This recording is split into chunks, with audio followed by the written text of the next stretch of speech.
Hello again, everybody, and welcome to another edition of the Inside Lowell Daily Pulse, the Monday, October 27th edition of the Daily Pulse. I'm your host, Teddy Panos, coming here from the WellPoint Studios here in downtown Lowell, kicking off a brand new week of the show that keeps its finger on the pulse of Lowell and the world around it. And recently, Lowell and the world around it are more and more coming into the same orbit. We're going to talk a little bit about that. We're also going to focus today on housing. It's a big issue.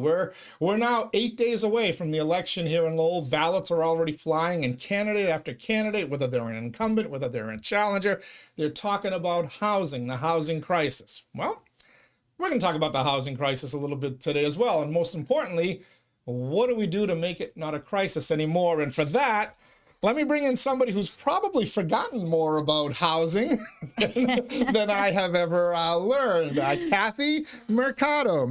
I'll say it with my proper Hispanic accent. The executive director of the Merrimack Valley Housing Partnership is joining us here in the WellPoint Studios. How are you, Kathy?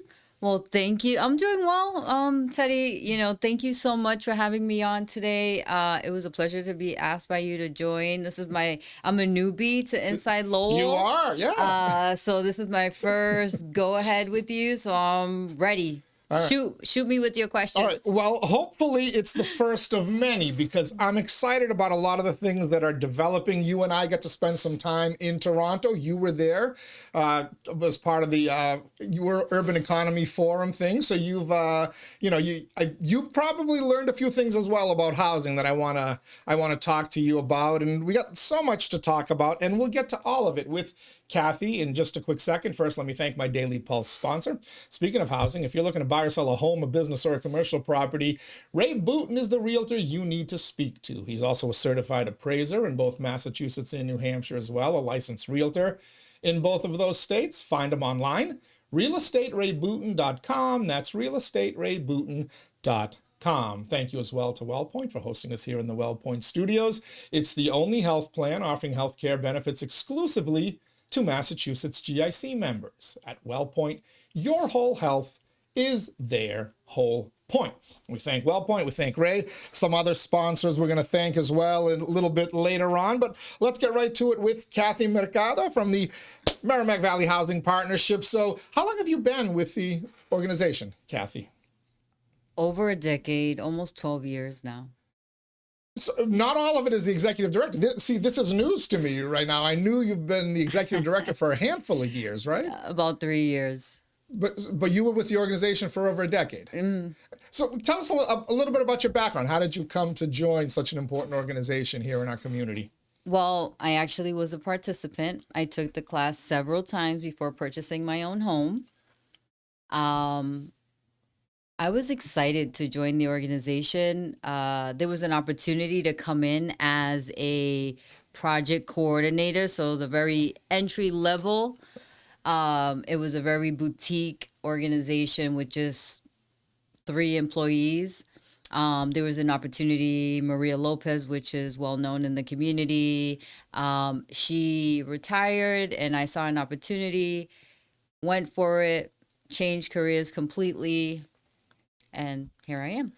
So you actually were a participant in the program. And the little I know about it, I'm going to have you talk in more detail. But basically what it does is it takes folks, first-time home buyers, folks who've never bought a home before, and it takes you through that very complicated and difficult to navigate process. Education, how do you build your credit? How do you get your money, your down payment, and this and that? And then what do you do once you have the home so that you don't lose it? Exactly. What was that process like for you? And do you think without becoming part of the MVHP classroom and the program, you'd have been able to successfully buy your first home?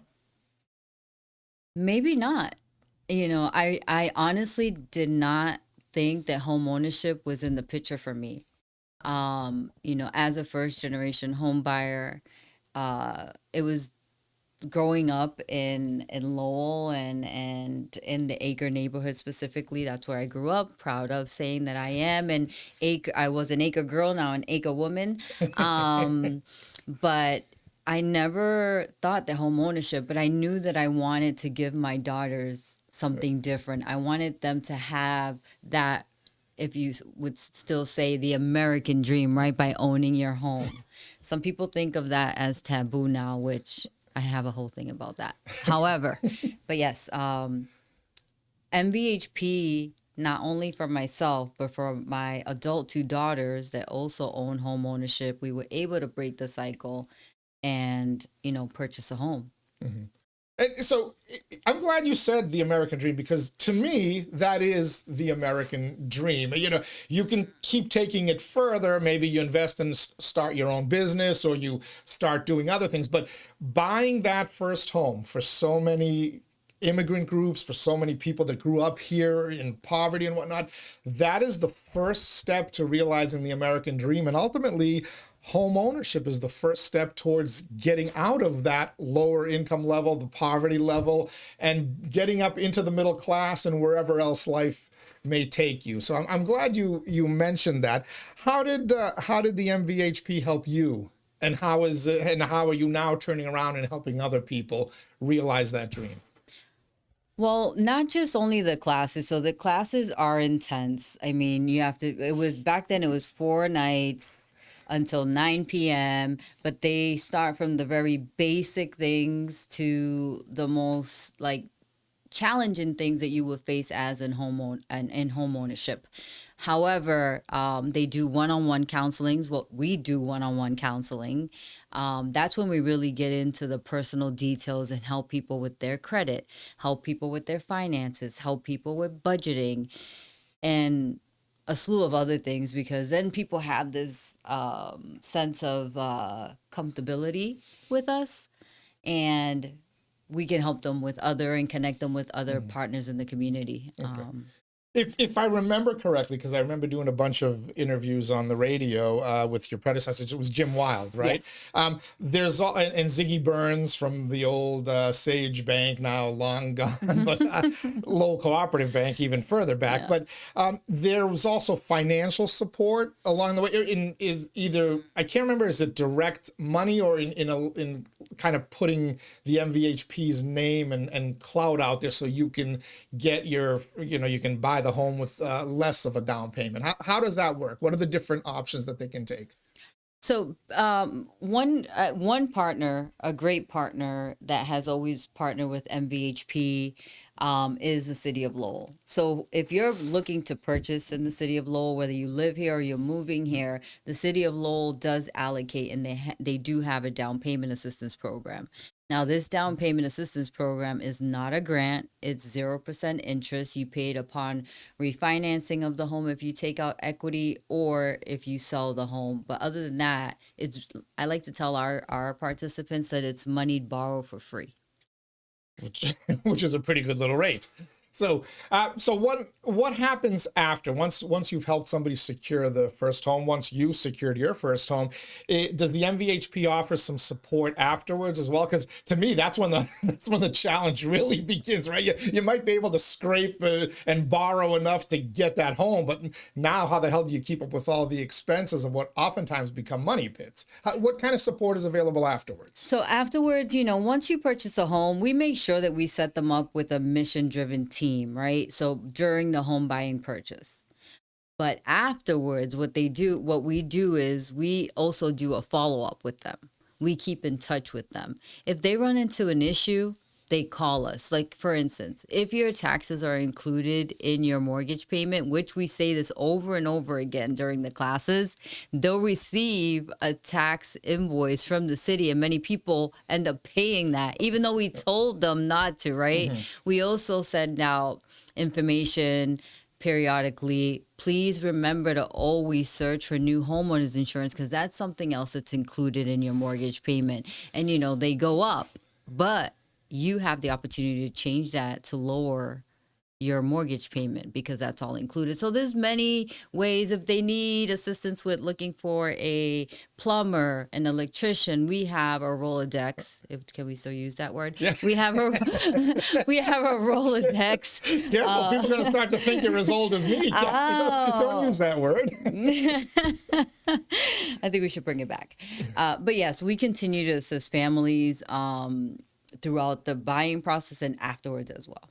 All right. We're chatting with Kathy Mercado. She is the executive director of the Merrimack Valley Housing Partnership, talking about housing. And as you can hear, her organization does an awful lot for that and has helped so many people, including Kathy. We're going to continue our discussion and talk about the challenges faced today, which we're told are more intense than what we've seen in the past. So we'll continue that conversation in a quick second. Let me just thank all of my Daily Pulse sponsors. Ray Booten, licensed realtor in Massachusetts and New Hampshire. Find him online, realestaterayBooten.com. Thanks as well to WellPoint at WellPoint. Your whole health is their whole point. Washington Savings Bank, banking that feels like home. Make the switch now to Washington Savings Bank. TMI Properties, TMI Cares, developing and managing their own properties in Lowell and Drake for over 30 years. Experience the quality, the care, and the value of making TMI the choice for your home. Mahoney Oil, providing warmth and protection to Greater Lowell and Southern New Hampshire since 1925. The Greater Lowell Community Foundation, improving the quality of life in our communities through strategic, impactful philanthropy.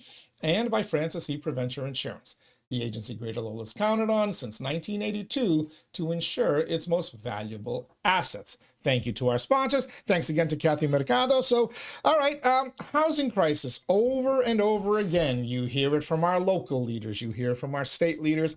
Hell, you hear it in Washington, D.C. Is this the most intense housing crisis that you've kind of been in the midst of in your time with the MVHP, but also beforehand struggling to get your first home? Yes. I mean, the increase in, the housing crisis, we did not see growing up in Lowell my entire life. We did not see as many homeless people in the streets. And that is very concerning. The fact that we saw some data, I think it was in the Lowell Sun the other day, about Liam's speech in regards to the make of the students and how many students are homeless. 10% of Lowell Public School students are classified as homeless. Classified as homeless, exactly. You know, I've never seen that. And I'm almost half a century, for those of you that are wondering. That's why. Yes, she's much younger than me. Don't let her throwing out the word Rolodex fool you. But the housing crisis, we're in a crisis in this country and also globally. I mean, we were in Toronto, as you said earlier, for the Frontrunner, and they are also in a crisis. We're seeing a lot of development happening in Lowell, but we're not seeing development happening as quickly in surrounding areas and our neighbors. But Lowell, I feel like we are doing our best, and we have a leadership that understands that we need to continue to develop housing, whether that's rental housing, home ownership. You know, I lean towards home ownership always, but I know that there has to be a mixture of housing.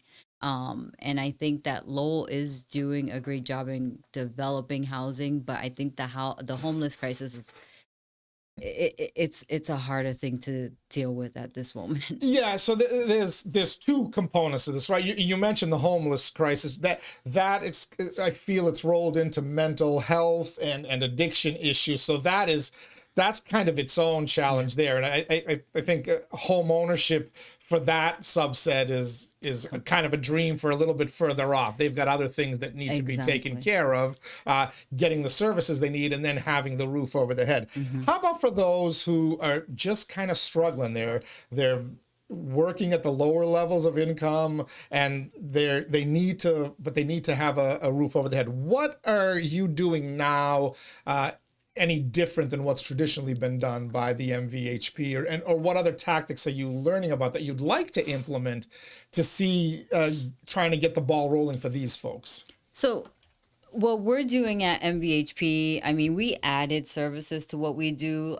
As I said earlier, we administer down payment assistance for the city of Lowell. I'll be remiss if I don't say that we also administer down payment assistance with the Lowell Financial and Development Corporation, LDFC. Those are for higher income earners, the ones that don't qualify for the city funds. And I want to be clear that these funds from the city funds don't come from the general fund. If anyone is questioning, they come from federal home funds that are supposed to be allocated for down payment assistance. These are the HUD, Housing and HUD. Urban Development funds that we hear a lot about. Okay. Exactly. And also, it is a little more restrictive, and that's why LDFC came in years ago to help out with down payment assistance. Another innovative thing that we did a couple of years ago when CPC or CPA funds were available here in the city of Lowell was that we created One Plus Lowell in partnership with Mass Housing Partnership, a quasi-state agency, to create One Plus Lowell, which was to help first-time home buyers reduce the interest rate because the interest rates were rising pretty rapidly, and also help with down payment assistance and closing costs, and that came from CPA funds. Another thing that we're doing is working with developers. So whether you're a market rate developer or an affordable developer, which I like to say housing that's affordable, not affordability, because it's such a stigma when you say affordable housing. Affordable housing doesn't mean that someone's paying $100 towards their rent. I just want to make that clear. It's housing that's affordable. But yeah, we're innovative. We're always thinking of what can we do better and what does our community need and surrounding communities. Can you go this alone? Can you, at the MVHP, your other partners, the city of Lowell, can they solve the demand for housing in Lowell alone if the rest of the state and specifically communities that have a lot more land available don't start stepping up? I know the governor is trying to. I know the whole MBTA communities thing was part of that effort, but man, we're seeing so much resistance. And you're right, there's hundreds of units under construction right now in Lowell, or hundreds that came online over the last year or two, and yet it seems like the problem hasn't gone away in Lowell. It almost seems like people are like, well, if we face this challenge, let's go to Lowell because there are options for us. But they're not going to the communities that have so much land at their disposal. Well, I will say that they haven't. I'm going to get you a little political here. You might get in trouble. Okay, I knew what I was getting into when I came here today. And I'm not afraid to say how I feel. And if the people that do know me know that if I feel a certain way and I'm passionate about something, I'm just going to say how I feel. I would say that the community surrounding us, they need to step up.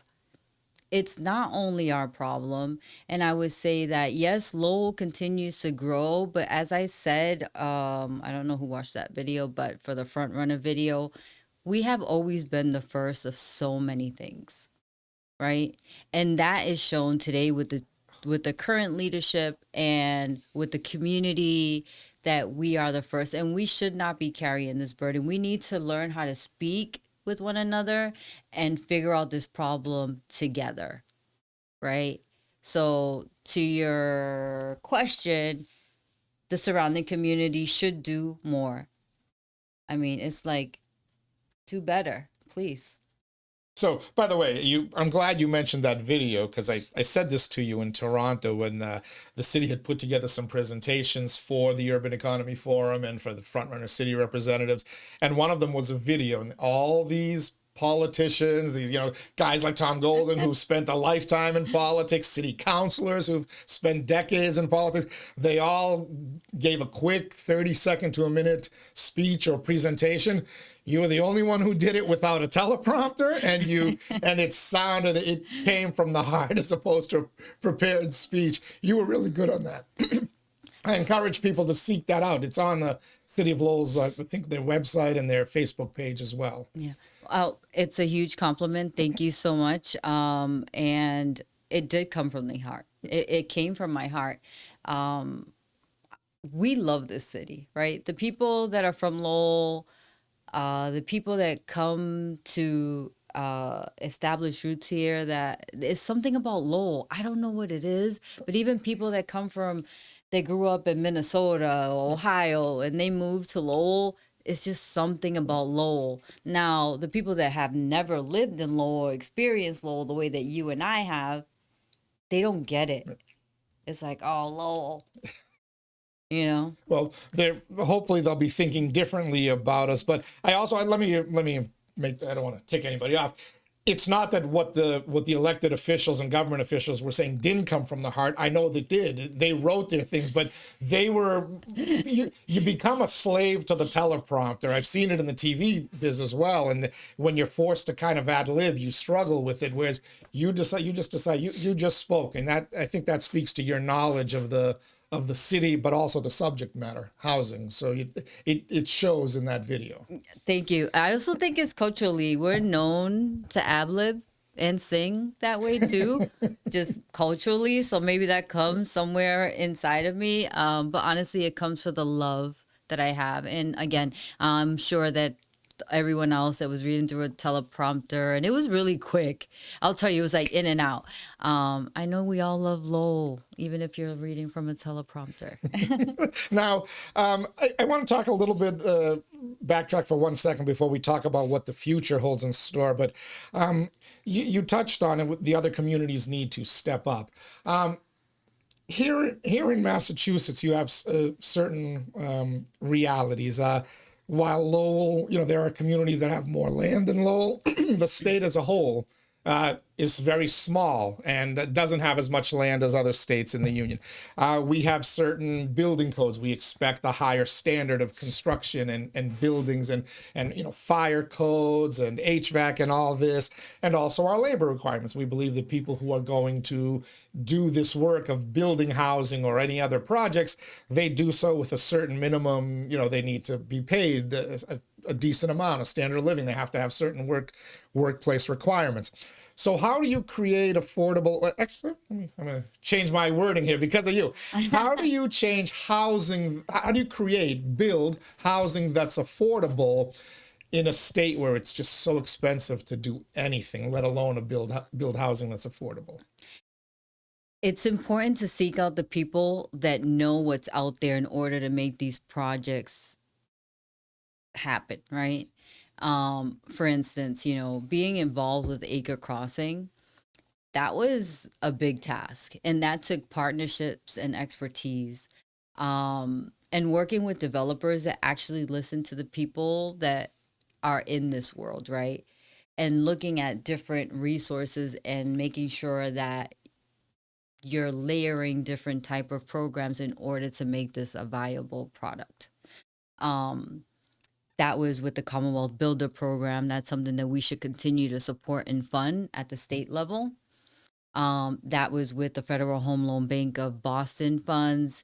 That was with the partnership of the city of Lowell. It took so many different type of resources, not only for the developer, but for the homeowners as well. Right. So let's look ahead. Let's look at the Frontrunner City Initiative. And I've been doing my best, I feel I have, to try to get the word out. But I feel for a lot of folks in the city, there's a certain level of naysayers that probably just don't want to hear anything good because they're miserable in their own lives. I get that. Then there's other people, for political reasons, they don't want to hear good things. But I also feel there's a bunch of people out there that may not understand the full potential of what's going to come. And I think what was eye-opening for me was walking around Regent Park in Toronto, Ubering around, I should say, Richmond Hill, and seeing what the thoughts are there. Why were you in Toronto?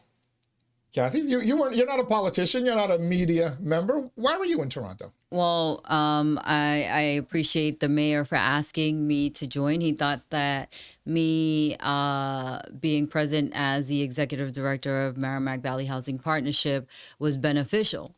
To see what was being done or is being done in Toronto. And honestly, I feel like my background warrants me to be in those spaces. And I also learned a ton about the Frontrunner City. Yeah, it was interesting that the people up there reacted very well to you when they realized that this is what you did for work. They were intrigued, and I noticed a lot of conversations had by you. Is it safe to say that you were a skeptic beforehand of the potential of what a Frontrunner City would mean before you went to Toronto? I would say that I trust in the leadership that we elected, right? And I trust that they want the best for the city. So that I did not know enough what the Frontrunner City meant for the city, I wouldn't say skeptical, but I would say that's how you pronounce it. I would say that I was unaware. Okay. And now, after a few days in Toronto and hearing presentations and conversations, what is your thought about the potential for specifically what you do, housing? I think that it puts us in a position where people from other countries want to invest in the city, and that the relationships that we build and partnerships across the board are going to benefit our community. And that's what I got the sense of.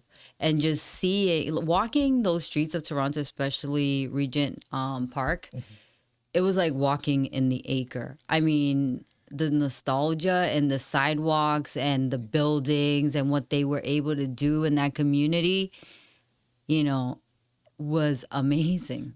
If we could do that here, wow. Yeah, there were still some buildings standing that were North Common Village, where we all grew up, before they put the pitched roofs on. You could have turned back to Lowell in the 60s and 70s. And the transformation with now new modern buildings was absolutely incredible. And what I loved was the fact that all of these new beautiful, and I love glass and steel structures. Enough with a brick. But one as they were leading us on that tour, they talked to us about, well, some of these are affordable units, some of them are subsidized units, many of them were market rate, and you couldn't tell the difference. Walking around on the sidewalk like we were, you could not tell the difference. Why is that important from a perspective of tackling a housing shortage and a housing crisis? It's important for people to feel a sense of belonging, right? And respected. Respect goes a long way, right? That's what people want, to be respected. They want a place where they feel like this is community, right? And the fact that they were able to do that, what you just said, that you couldn't tell which building was market rate and which one was a housing that was affordable for people at certain rates, or elderly housing for people that are aging and want to still stay in the same community where they've lived their entire lives. And not a stigma, classism did not exist. I did not see that, especially with the park and how they structured that. We saw people playing pickleball. They were like in their 60s, 70s or older. They were playing. There was a group playing bocce in one of the areas. It was crazy. Yeah, exactly. And then you saw children running and the aquatic center, and I was like, oh my God, like, this is amazing. If we could bring that to the Acre neighborhood, to any other part of the neighborhood that looks like that. Yeah. And the thing that it impressed me was it wasn't just housing. It wasn't like the dare I say, the ghettos, these cement jungles they built in the early part of the 20th century here in America to house all these folks. This was planned out. There was as much thought of the open space, the outdoor basketball courts, the aquatic center, the community center where we walked. They brought us into it, and there was some kind of an event going on, but it's in use every day. And why is that so important to factor into the whole thing, and not just you? Why is it important to do that as opposed to just, that's a lot of land. We could even build more housing to further put a dent in this shortage. Quality of life. Everyone deserves a decent place to live, and quality of life and joy. Where do you find joy? When you're in community, when you're spending time with your friends, when you're getting to know your neighbors. Growing up, even though North Common was what it was, and it was the toughest time to grow up in North Common when I grew up there in the 90s. Everyone says, oh, if you drive by North Common, unless you're going to the hospital in the ambulance, make sure you roll up your windows and lock your doors. You know what I mean? But at the end of the day, it was still a community. People had community. You could go to your neighbor and ask them for sugar. You can go to your neighbor and ask them, I need $1 to go to Penny's corner store. It was important. So I think a sense of community is really important, to have all of those things in place, because we used to have, before this, what's the school?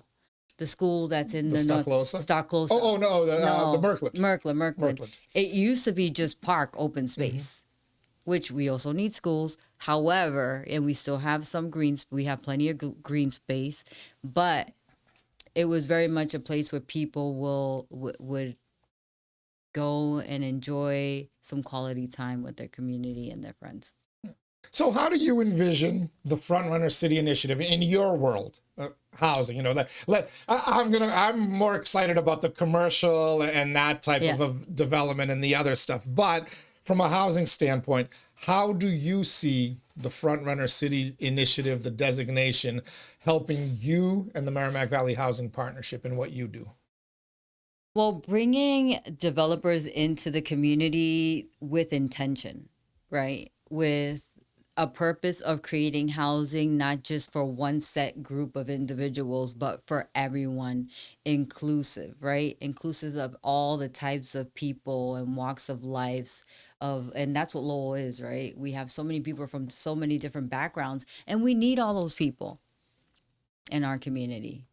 That's what makes a community thrive, right? There was an interesting moment at one of the gatherings that Mark Keeley, the gentleman who I've done on this podcast, he made reference. He loved you. He loved speaking to you, by the way. But great. he made some kind of a reference, and he's like, and we're going to use Kathy to solve a lot of these things. And you looked at him and you said, "How do you know I'm not using you?" which I thought was great. It cracked the room up. But what do you see you being able to institute now, and what will it mean for people struggling to buy that first home in Lowell? Have you been able to formulate kind of a plan, a vision in your head yet of how you're going to be able to once they start opening up the flow of money? Have you got some ideas in place of how you're going to be able to benefit from that, and more importantly, the city and the families you serve? Yeah. So where I thrive is as a visionary type of leadership style. And hence, MVHP, when I started with the organization, we were in a very small space on Middle Street. Now we're in the Acre neighborhood. That was intentional. We want to make sure that we're a voice of the community and make sure that there's some being thoughtful and creating more housing, but working with people outside of Lowell and advocating and what benefits that will bring. The benefits that it will bring is that we want to create our own in-house down payment assistance program where we administer those funds, right? Because we are in the front lines and we understand what it takes in order to make sure that people can access these funds. So that's one of the things. I can see resources coming into the organization for that purpose. We started as developers when MVHP first started because of the housing crisis then 40 years ago, almost today. But I could see us benefiting with working with developers intentionally, like, okay, you're going to build this development. And there was a lot of talk about rent to own and that type of structure. And I can see us being a huge advocate for that. And also with our knowledge to share with those developers to make sure that these developments are being done with intention. How would you mentioned the partnership with the city, and it's been strong for forever, right? How is it today? It's just I hear you talk about the importance of home ownership, affordable home ownership, rent to own, first time home buyers, all of it pointing to getting people into that first property that they own. The biggest, for most people, a house is the biggest investment you'll ever make in your life. How is that jibing with Manager Golden? Because I remember him back as a state rep. He always talked about that. He focused and he always points to the Julian Steel project and whatnot. Do you believe that the time is now, that this is kind of the perfect storm? Frontrunner City, this administration, and what you're doing to kind of finally be able to capitalize and put a big dent into this crisis? Yes. I would say that the leadership and Tom's focus is always home ownership. He knows the importance of City Manager Golden. Let me be respectful. his vision has, the first meeting I had with him is like, we want to work with developers that have some type of home ownership aspect to their development plan. He's such an advocate for home ownership. I'm not just saying this. This is something that we've had many, many, many conversations about, and his leadership team. Giovanni, Baez Rose, and Camilo Espiat. We've had many conversations. They've been able to structure the down payment assistance where it's more accessible for people to want to apply for these funds. And it's been a really great experience with the leadership team. I wouldn't say that if I did not truly mean that. How many people do you think does your organization help every year? And how many do you think they've helped in your time there? What kind of a difference have you made? Have you been able to quantify it? Well, this year alone, we have over 180 people that have purchased homes. And we still have a couple of months left. And we still have a couple of months left. However, typically the amount of people that come through our classes are anywhere between 800 to 1,000 people. And we do it a hybrid style. We started that during the COVID days, but it's, we touch a lot of people, but 60% of the participants are from Lowell. So a lot of Lowellians want to be homeowners. And so when you talk about you've helped over 100 people purchase their first home. Now, is that what we think of as a traditional single family, 3-bedroom, 1-bathroom ranch? Or are we talking also condo type ownership and whatnot? All of that falls in, right? All of that falls in single family, multifamily. We do landlord classes, condos, the 32 units at Acre Crossing. We were able to sell those. You know, I would like to talk a little bit about that if I may. Of course. Especially thinking about the Frontrunner City and the Regent Park area, and what we just said. The hardest thing for us was to sell the area, right? Because there hasn't been any new development in that area of the acre since the late 80s, early 90s. And also you have public housing behind the acre, right? And how can we coexist is what we saw at Regent Park, right? And I just want to go back to that point. So it was really important for us for that to be a success, right? And now we're working on our second one, which is Suffolk's Place. Okay. And yeah, my dad actually, that's how he drives home to Drake, and he goes across the Aiken Street Bridge. And he's actually saying to me the other day, he goes, I can't believe they built all these buildings there. He was talking about, you know, the JDCU's old property and everything else going on Market and Merrimack Street. But when you gave those numbers about how many people you've helped this year, impressive number, over 100. But you've got about 800 to 1,000 people you've said in your program. So that means there's a lot more people that weren't able to get that first house. Is that simply because there isn't enough supply, or are there other factors that they kind of fall by the wayside? Why are there still 700, 800 people who haven't been able to make that leap yet? So supply, because not all of our participants are from this area, right? Supply is the biggest factor. Inventory. The other thing is some people are just not ready. They're not there. So what we're doing is we're doing that one-on-one counseling session. So we have to be HUD certified. There's a extremely, extremely hard test that my staff, they have to take. And it takes them about a month to study and take that. And sometimes you don't pass the first or second time. But the one-on-one counseling session, we help them with the credit. If they need funds, we want to make sure people have savings, right? There's so many resources out there that a lot of people think that you need to put 20% down, like when your parents bought a home. Sure. That's no longer the case unless you're buying a multi-million-dollar home. But for your first-time home buyer, there's so many new programs that are out there that will allow you to purchase sometimes with 0% down. But our purpose is to make sure that people have savings. We want them to have a minimum of 6 months of savings in order to be sustainable, right? It's about sustainability. Mm-hmm. All right. If somebody's watching this and they still chasing that American dream to buy their first home, and they're like, I'm wondering if the Merrimack Valley Housing Partnership can help me, how do they get a hold of you, Kathy? I want to make it clear that we don't only help people with low to modest incomes, right? We help people with higher incomes. We have professors, attorneys. We have all kinds of people that take our classes. So please, please, please, if you think this is not for you, take our first time home buyer class because we will guide you.